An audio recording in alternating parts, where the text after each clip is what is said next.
Paula and you're with the weekly blockchain brief.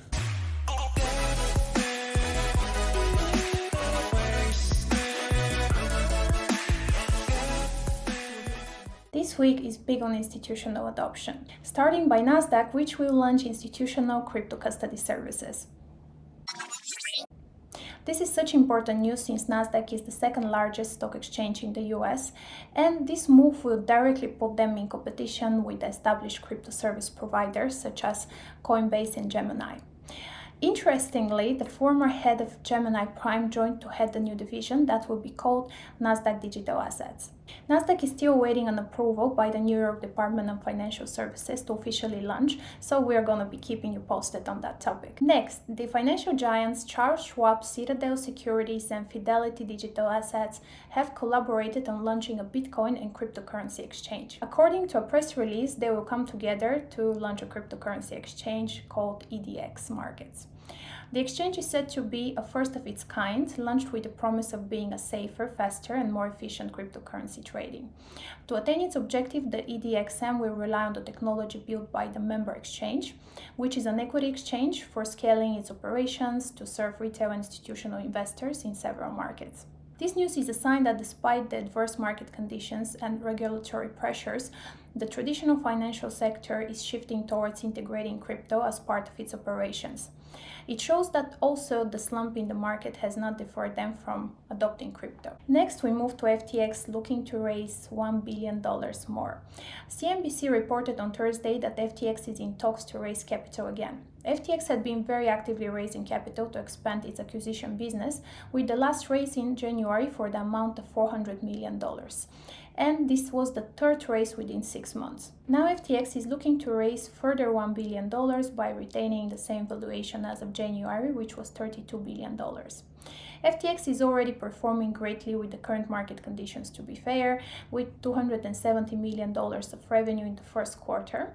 And if the new round goes well, probably FTX will continue with the same pace of acquisitions, solidifying their position as market dominant.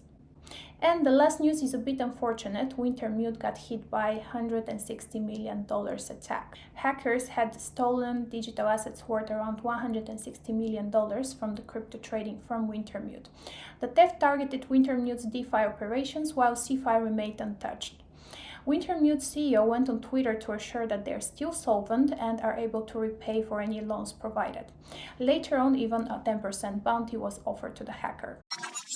Macro. During the long-awaited Fed September meeting, they raised the interest rates by 0.75 percentage point for third straight time. While this was in line with the expectation, we were more keen on hearing further guidance from the Fed's chairman, who confirmed that additional large increases were likely, even though those are likely to cause recession. So far, the most of the economic indicators we are following are entering into the recession territory.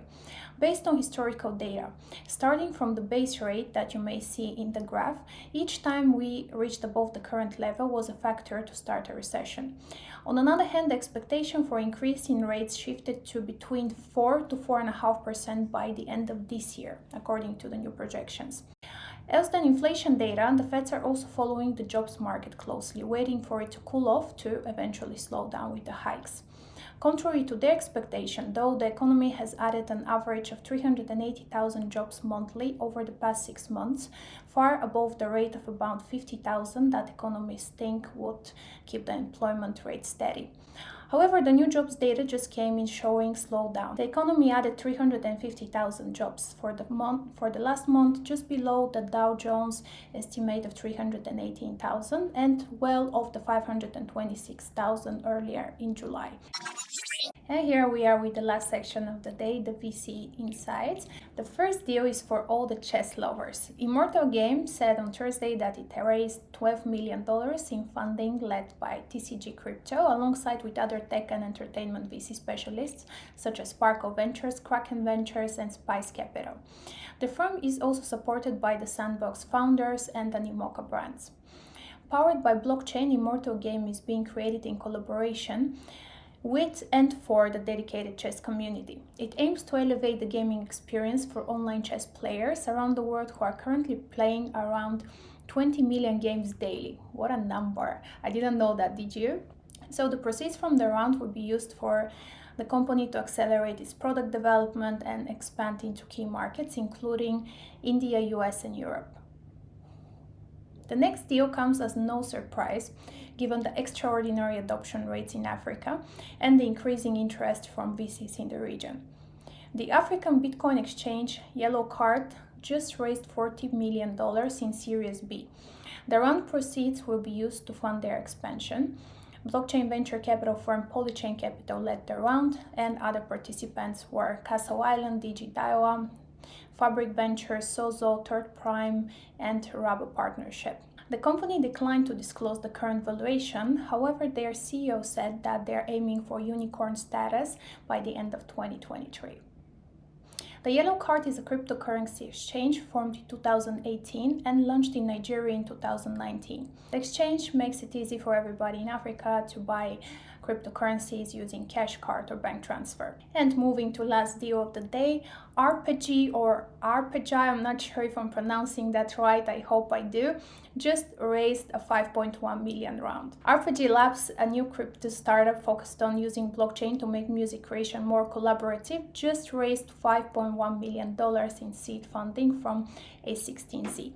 And there were other participants in the round, not only in terms of VCs, but also artists. Even Steve Aoki can be seen in the round. Thank you so much for staying until the end. As usual, wishing you a great week ahead. And please, if there is anything you want to share with us, feel free to write it down in the comments. And just to let us know if you like the content. Thank you so much for watching. Wishing you a great week ahead. And don't forget to give us the thumbs up if you like the content. Thank you.